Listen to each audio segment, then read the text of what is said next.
There are a variety of mulch choices offered for the garden. Natural mulches including pine straw, barks, and wood chips have been widely used.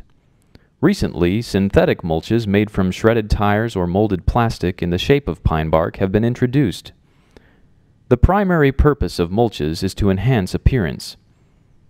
The most common mulch, natural pine straw, also adds some acidity to the soil as it decomposes, but virtually no nutrients. As sources for the best quality natural mulches become scarce, the quality of the remaining supply varies widely.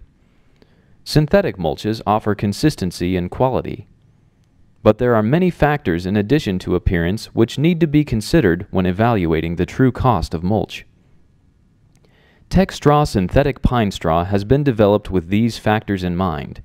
In fact, the U.S. Patent Office has awarded a patent to Texstraw based on its unique features: lower life cycle cost, better appearance, better for plants, and better for the environment.